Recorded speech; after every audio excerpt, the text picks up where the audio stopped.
अस्सलाम वालेकुम, this is Mohsin Hamid. और आज का ये ट्यूटोरियल है, it's a continuation of the previous one, जहाँ पे हम बात कर रहे थे अबाउट प्राइमरी एक्टिविटीज़ के बारे में।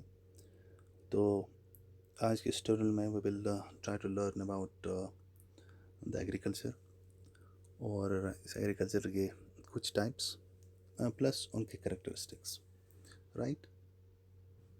तो एग्रीकल्चर को अगर मैं डिफ़ाइन करना हो, it simply refers to a process which involves the production of food, feed, fiber, and many other desired products by the cultivation of certain plants as well as raising of domesticated animals. तो इसका मतलब यहाँ पे ये है कि agriculture को हम अगर देखेंगे, we are concern with both the plant cultivation, the crops cultivation as well as the raising of domesticated animals. ठीक है। तो एग्रीकल्चर जो है, it's dependent on certain factors. ये फैक्टर्स नेचुरल भी हो सकते हैं एज वेल एज कल्चरल भी हो सकते हैं, यानी सोशो इकोनॉमिक भी हो सकते हैं। सो ये फैक्टर्स जो हैं फिज़िकल, चाहे नेचर में हो या सोशो इकोनॉमिक नेचर में हो, तो these two factors give rise to different agricultural systems. ठीक है। तो मेन एग्रीकल्चरल सिस्टम्स जो वर्ल्ड के हैं वो क्या क्या हैं? The first one is subsistence agriculture. तो subsistence agriculture is a type of agriculture जहाँ पे फार्मर्स फूड क्रॉप्स को ग्रो करते हैं या लाइफ स्टॉक को रेज करते हैं, जिसमें कैटल, पोल्ट्री वगैरह आ जाता है। क्यों? Just to meet their own needs. ठीक है। वो सिर्फ अपने आप को या अपनी फैमिलीज़ को सर्वाइव करने के लिए ये सबसिस्टेंस एग्रीकल्चर प्रैक्टिस करते हैं। सरप्लस नहीं निकलता है यहाँ पे। They only get what ever they want. जितना उनकी अपनी नीड होती है, अपनी रिक्वायरमेंट होती है, उतना ही प्रोड्यूस मिलता है, उससे ज़्यादा नहीं मिलता है। So that's what subsistence agriculture means. ठीक है।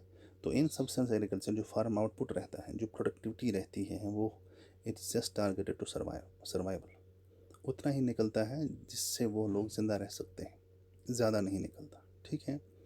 तो इस सब्सटेंस एग्रीकल्चर के दो टाइप्स हैं। We have the primitive substance agriculture and intensive substance agriculture. So let us see what primitive subsistence agriculture is. इस एग्रीकल्चर को हम शिफ्टिंग कल्टीवेशन या स्लैश एंड बर्न कल्टीवेशन भी बोलते हैं। So this agriculture is practised by the tribal communities of the world. ठीक है। तो कहाँ कहाँ में? We have the regions of Africa, South and Central America और कुछ areas of South Eastern Asia. ठीक है। तो ये जो सबसिस्टेंस एग्रीकल्चर है, इसमें जो लोग इसके साथ वाबस्ता हैं, दे यूज़ प्रिमिटिव टूल्स। ठीक है। इसमें मशीनरी का यूज़ ज़्यादा नहीं रहता। ठीक है। इसमें ड्रॉट एनिमल्स का भी बहुत लिमिटेड यूज़ रहता है। इनफैक्ट नहीं यूज़ करते हैं वो draught animals. Whatever they do it manually.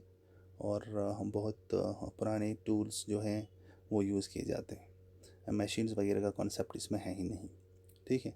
तो इन शिफ्टिंग एग्रीकल्चर या शिफ्टिंग कल्टीवेशन की अगर हम बात करेंगे, तो इसमें क्या किया जाता है कि कोई एरिया आइडेंटिफाई किया जाता है, तो उस एरिया में जो वेजिटेशन हो उसको क्लीन किया जाता है, क्लियर किया जाता है। ठीक है। उसको एक्चुअली ये लोग जलाते हैं। तो फिर वो एरिया जब तैयार हो जाता है, उस पर वो कल्टीवेशन करते हैं for some years and then they abandon it. वो उसको छोड़ते हैं, दूसरी जगह मूव करते हैं। क्यों छोड़ते हैं? बिकॉज कंटिन्यूसली उस एरिया में कल्टीवेशन करना सॉइल फर्टिलिटी के लिए इंजूरियस है, हार्मफुल है। तो उस चीज़ को मद्देनज़र रख के ये दूसरा एरिया आइडेंटिफाई करते हैं और प्रीवियस वाला जो है उसको छोड़ते हैं जस्ट टू रिगेन फर्टिलिटी। ठीक है। सो दिस, चूँकि ये सबसिस्टेंस एग्रीकल्चर है, it is done on self sufficient basis. जो फार्मर्स हैं they grow food just for themselves as well as their families. Surplus बहुत कम रहता है। ठीक है। अगर निकलता भी है कुछ, तो उसको ये लोग एक्सचेंज करते हैं विद दियर काउंटर पार्ट्स। जो एक्सचेंज क्या होता है, it can be through barter system और सिंपली थ्रू कैश। ठीक है। बार्टर सिस्टम को पता है कि आइटम्स जो है, जो प्रोडक्ट्स हैं, उनको एक्सचेंज किया जाता है। There is no involvement of currency. ठीक है। तो this primitive substance agriculture it's characterized by plot rotation या फील्ड रोटेशन। जैसे मैंने कहा कि यहाँ पे लोग जो हैं, फार्मर जो हैं, वो एक एरिया से दूसरी एरिया में चले जाते हैं। ठीक है, पहले एक को कल्टिवेट करते हैं, यूज़ करते हैं, फिर दूसरा तैयार करके उसको कल्टिवेट करते हैं, छोड़ते हैं, आगे चलते हैं तो दूसरे जो है प्लॉट्स उनको देखा जाता है। तो ये एक फील्ड से दूसरी फील्ड शिफ्ट होते रहते हैं, तो इसलिए इसको शिफ्टिंग कल्टिवेशन कहा जाता है। और it's characterized by plot rotation. ठीक है, तो ये जो सब्सटेंस एग्रीकल्चर है इसके डिफरेंट नेम्स हैं इन डिफरेंट रीजन्स। जैसा नॉर्थ ईस्टर्न इंडिया में इसको जुमिंग के नाम से जाना जाता है, इन सेंट्रल अमेरिका और मैक्सिको में इसको मिल्पा के नाम से जाना जाता है, एंड बाय लद्दाख इन इंडोनेशिया एंड मलेशिया। ठीक है, तो उसके बाद भी हम इंटेंसिव सब्सटेंस एग्रीकल्चर। तो इंटेंसिव सब्सटेंस एग्रीकल्चर जो है it's a type of agriculture which characterized by high output per unit of land and low output पर वर्कर। उसका मतलब क्या हुआ? उसका मतलब ये हुआ कि लैंड यूनिट जो है, चाहे वो सपोज एक कनाल हो, एक एकड़ हो, एक हेक्टर हो, तो आउटपुट बहुत ज़्यादा रहता है। लेकिन अगर हमें उसको इन टर्म्स ऑफ पॉपुलेशन देखना हो, ठीक है ना, हमें देखना हो कि यील्ड कितना निकला है पर वर्कर पर हेड, वो बहुत कम रहता है। रीज़न ये है कि पॉपुलेशन डेंसिटी बहुत ज़्यादा होती है इन रीजन्स में जहाँ पे इंटेंसिव सब्सिस्टेंस एग्रीकल्चर को प्रैक्टिस किया जाता है। ठीक है, निकलता तो अच्छा खासा है एक फ्रॉम यूनिट ऑफ लैंड, लेकिन अगर हमें उसको बांटना हो पर पर कैपिटा पर वर्कर, वो बहुत कम रहता है because population is very high. ठीक है, तो इस एरिया इस एग्रीकल्चर को हम मॉनसून टाइप ऑफ एग्रीकल्चर भी बोलते हैं। तो it's of two types. Intensive substantive agriculture की अगर हम बात करेंगे, इट्स ऑफ टू टाइप्स। एक which is dominated by wet paddy cultivation, जहाँ पे शाली का हम ज़्यादा कल्टीवेशन देखने को मिलता है। दूसरा जो है उसमें वो क्रॉप्स कल्टीवेट किए जाते हैं other which are other than the paddy को छोड़ के अदर क्रॉप्स जो है वो कल्टीवेट किए जाते हैं। तो पहला वाला जो है intensive substance agriculture which is dominated by wet paddy cultivation, इसमें ज़्यादातर राइस को कल्टीवेट किया जाता है और लैंड होल्डिंग जो है वो संभाल रहते हैं, लैंड यूनिट्स जो है वो संभाल रहते हैं। Why? Because population density is very high. ठीक है, प्लस इसमें एग्रीकल्चर ऑपरेशंस की अगर हम बात करेंगे वो ज़्यादातर मैनुअली किए जाते हैं। ठीक है, और यूज़ ऑफ मशीनरी जो है वो बहुत कम रहता है। तो दूसरा जो है intensive subsistence agriculture dominated by crops other than paddy. तो क्यों अदर देन पैडी क्यों रहता है? बिकॉज आपको पता है पैडी को इट इज़ द क्रॉप जिसको कंटिन्यूसली इरिगेशन की ज़रूरत रहती है। ठीक है, तो जो लैंड यूनिट्स होते हैं उनको through out the year, I mean through out the season की अगर हम बात करेंगे, हाँ, सोइंग से लेके हार्वेस्टिंग तक उसको कंटिन्यूसली इरिगेट करना होता है। तो in certain areas this is not possible.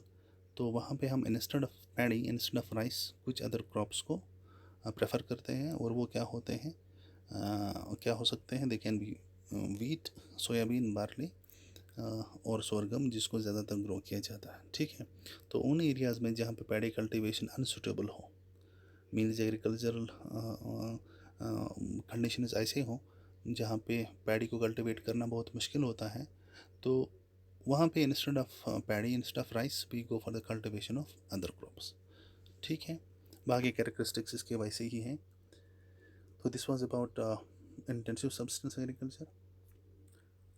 तो दूसरा जो है इट्स प्लांटेशन एग्रीकल्चर। ठीक है, तो it's a form of commercial farming जहाँ पे क्रॉप्स को ग्रो किया जाता है फॉर प्रॉफिट बेसिस। ठीक है, profit making to be exact. तो दिस प्लांटेशन एग्रीकल्चर इसको इंट्रोड्यूस किया था by Europeans in their colonies. ठीक है, जो कि ट्रॉपिक्स में सिचुएटेड हैं। ट्रॉपिक्स मीन सिंपली वो region which lies between the two tropics. ठीक है, तो इसके कैरेक्टर्स क्या हैं? One, we have the large land areas. अगर हम लैंड एरियाज़ की बात करेंगे, ठीक है ना, लैंड यूनिट्स की बात करेंगे, उनका साइज़ बहुत ज़्यादा रहता है। इसमें लार्ज अमाउंट ऑफ लेबर और कैपिटल यूज़ होता है। ठीक है, इसमें मैनेजरल और टेक्निकल सपोर्ट की बात होती है, बिकॉज देखिए लार्ज एरिया को हैंडल करना है, उसको मैनेजमेंट के लिए we use good amount of labour. ठीक है, as well as capital. Then technical support की अगर हम बात करेंगे तो यहाँ पे एक्सपर्टीज़ जो हैं, जो मशीनरी के साथ एसोसिएट हो, वो यूज़ होता है। Then we have scientific methods of cultivation. तो whatever is cultivated in these plantation agriculture regions, it is done scientifically. Latest methods use किए जाते हैं, and plus they are characterized by single crop specialisation.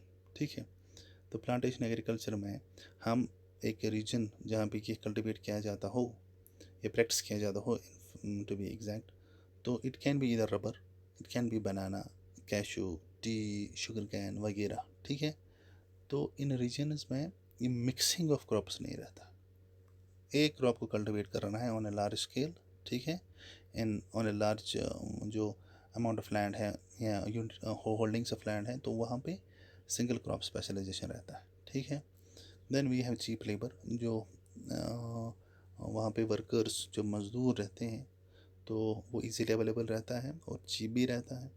Plus there should be a good transportation network, because जो यहाँ से output निकलता है उसको process करने के लिए एक ट्रांसपोर्टेशन नेटवर्क कनेक्टिविटी का होना अच्छा होना बहुत इम्पोर्टेंट है.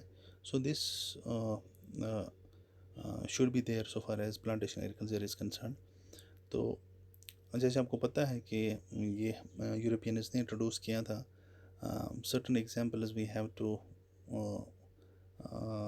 Have mentioned here. तो वो क्या है कि फ्रेंच जो है उन्होंने क्या किया था, उन्होंने वेस्ट अफ्रीका में कोकोवा और कॉफ़ी प्लांटेशन इस्टेब्लिश किए थे, जो कि अभी भी है. इसी तरह ब्रिटिश की अगर हम बात करेंगे, उन्होंने बहुत लार्ज टी गार्डन्स, बहुत बड़े टी गार्डन्स इंडिया में, श्रीलंका में, जो कि उनके कॉलोनीज़ हुआ करती थी, वहाँ पे ये सेटअप करवाए थे. इसी तरह रबर प्लांटेशन को मलेशिया में इंट्रोड्यूस करवाया था. शुगर कैन और बनाना को वेस्ट इंडीज़ में इंट्रोड्यूस किया था. इसी तरह we have Spanish and American को अगर हम देखेंगे, उन्होंने बहुत ज़्यादा इन्वेस्ट किया था so far as coconut and sugar cane plantation in Philippines is concern. ठीक है, तो इसी तरह वी हैव फजंदाज, जैसे ब्राज़ील में कुछ प्लांटेशंस हैं कॉफ़ी के जिनको हम फजंदाज बोलते हैं. They are still as of now managed by some of the Europeans. ठीक है, तो this was about plantation agriculture. उसके बाद हमारा तीसरा जो है, it's extensive commercial grain cultivation. तो एक्सटेंसिव कमर्शियल ग्रेन कल्टीवेशन जो है, it's practised in those mid latitude regions which are characterized by low population density.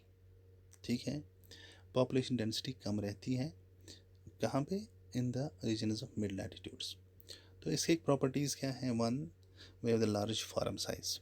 अगर हम यूनिट ऑफ लैंड की बात करेंगे, लैंड होल्डिंग्स की बात करेंगे, not unit of land, land units की अगर हम बात करेंगे, वो बहुत बड़े होते हैं. ठीक है, और यहाँ पे इंस्टेड ऑफ मैनुअल लेबर है, यहाँ पे मैकेनाइज्ड एग्रीकल्चरल ऑपरेशंस रहता है. मतलब है उसका क्या है कि मशीन का अच्छा खासा इस्तेमाल होता है, plus high intensity of capital. तो मशीन कहाँ से आएंगे, इसके लिए पैसा होना चाहिए. तो इसी तरह लो इंटेंसिटी ऑफ लेबर, क्योंकि मशीन का इस्तेमाल होता है तो यहाँ पे लेबर का इस्तेमाल कम होता है, लेबर का यूज़ कम होता है, ज़्यादातर ऑपरेशन मशीन ही करते हैं. ठीक है, then high per capita production. तो चूँकि पॉपुलेशन कम है तो प्रोड्यूस उतना अच्छा खासा मिलता है, लेकिन low production per unit of land होता है. तो इसका मतलब ये है कि पॉपुलेशन कम होने की वजह से पर कैपिटा प्रोडक्शन हाई रहता है, लेकिन यूनिट ऑफ लैंड की अगर हम बात करेंगे, पर यूनिट ऑफ लैंड की अगर हम बात करेंगे, उस हिसाब से प्रोडक्शन कम निकलता है. ठीक है, तो एक कनाल में या एक एकड़ में जितना निकलना चाहिए उतना नहीं निकलता, लेकिन ओवरऑल अगर हम देखते हैं जो प्रोडक्शन रहता है पर वर्कर का, पर कैपिटा का, वो ज़्यादा रहता है because of low population density. ठीक है, उसका मतलब ये है कि सरप्लस निकलता है. तो सरप्लस क्यों निकलता है, वन, एक तो पॉपुलेशन डेंसिटी बहुत कम रहती है. ठीक है, प्लस बहुत लार्ज एरियाज इसमें यूज़ किए जाते हैं, तो सरप्लस तो ऑब्वियसली निकलेगा और वो सरप्लस फिर मार्केट में बेचा जाता है. तो इसमें भी डोमिनेंस ऑफ सिंगल सीरियल्स होता है. तो सीरियल्स ही इसमें ज़्यादातर कल्टिवेट किए जाते हैं. ठीक है, so this is about extensive commercial grain cultivation. तो अगर हम देखेंगे कि ये कहाँ कहाँ प्रैक्टिस किया जाता है, we have these areas in Europe and parts of Asia, जिनको हम स्टेपीज़ बोलते हैं। नॉर्थ अमेरिका में इन एरियाज़ को हम प्रारीज बोलते हैं। साउथ अमेरिका के अर्जेंटीना एरिया में इनको पम्पास बोलते हैं। साउथ अफ्रीका के एरिया में इनको वेल्डस बोलते हैं। और ऑस्ट्रेलिया में इनको डाउनस बोलते हैं। इसी तरह न्यूजीलैंड में इनको कैंटरबरी प्लेन्स के नाम से जाना जाता है। तो इन एरियाज़ में दिस एक्सटेंसिव कमर्शियल जो एग्रीकल्चर है, ग्रेन कल्टीवेशन जो है, वो प्रैक्टिस किया जाता है। ठीक है, तो उसके बाद भी हम मिक्सड फार्मिंग। मिक्सड फार्मिंग जो है, it involves growing of crops as well as raising of livestock. Mixed है, ठीक है, क्रॉप्स को भी और एनिमल्स को भी, दोनों को साइमल्टेनियसली रेज किया जाता है। तो ये ज़्यादातर highly developed parts of world, जैसे कि हमारा नॉर्थ वेस्ट यूरोप है, जिसमें जर्मनी आता है, नीदरलैंड्स आता है, फ्रांस आता है, तो वहाँ पे। इसी तरह ईस्टर्न नॉर्थ अमेरिका की अगर हम बात करेंगे, पार्ट्स ऑफ यूरेशिया की अगर हम बात करेंगे, और कुछ साउदर्न कंटिनेंट्स के टेम्परेट लैटिट्यूड्स, जो मिड लैटिट्यूड एरिया रहता है साउथ अमेरिका के का या ऑस्ट्रेलिया का, वहाँ पे मिक्सड फार्मिंग प्रैक्टिस की जाती है। ठीक है, तो इसके कैरेक्टरिस्टिक्स क्या हैं? One, moderate farm sizes. तो लैंड यूनिट्स की अगर हम बात करेंगे, वो ना तो ज़्यादा बड़े रहते हैं ना छोटे रहते हैं। इसी तरह फॉडर क्रॉप्स को भी कल्टीवेट किया जाता है, उनको भी ग्रो करना पड़ता है। क्यों? बिकॉज वो फॉडर क्रॉप्स यूज़ होता है as the feed for the animals. ठीक है, देन क्रॉप रोटेशन और इंटर क्रॉपिंग जो है, उस पर फोकस रहता है, उस पर एम्फेसिस दी जाती है, just to maintain soil fertility. Crop rotation का मतलब ये है कि एक पार्सल ऑफ लैंड में एक साल एक क्रॉप सो किया जाता है, दूसरे साल दूसरा, तीसरे साल फिर से कोई और क्रॉप कल्टीवेट किया जाता है। रीज़न ये है कि एक यूनिट ऑफ लैंड को अगर हम कंटिन्यूसली एक ही क्रॉप कल्टीवेट करें, तो उससे सॉइल फर्टिलिटी लॉस होती है। तो उस सॉइल फर्टिलिटी को मेंटेन रखने के लिए हम क्रॉप रोटेशन जो है वो यूज़ करते हैं, यानी कि एक साल एक क्रॉप, दूसरे साल दूसरा क्रॉप। ठीक है, plus we have intercropping. Intercropping means कि साइमल्टेनियसली हमने एक से ज़्यादा क्रॉप्स सो किए, कल्टीवेट किए। ठीक है, जैसे मेज़ के साथ हम कभी कभार बीन्स बो दें। ठीक है, तो उसको हम मिक्सड क्रॉपिंग है, इनफैक्ट इंटर क्रॉपिंग बोलते हैं। तो रीज़न क्या रहता है? Just to maintain soil fertility. ठीक है, तो एनिमल्स को अगर देखेंगे, इसमें ज़्यादातर शीप, कैटल, पिग्स और पोल्ट्री जो है वो रियर किए जाते हैं, रेज किए जाते हैं, और इन्हीं से इनकम भी आती है। देन इसमें कैपिटल एक्सपेंडिचर की हम बात करेंगे, पैसा जो है वो मशीनरी पे बहुत ज़्यादा इस्तेमाल होता है, और फार्मर जो है they are skilled and they are having good knowledge about the agriculture also. तो these are some of the characteristics of mixed farming. उसके बाद हमारा इसमें वो रहता है, डेयरी फार्मिंग रहता है, मेडिटेरियन एग्रीकल्चर रहता है, और मार्केट गार्डनिंग की अगर हम बात करेंगे, तो all those things they will be taken up in the next tutorial hopefully.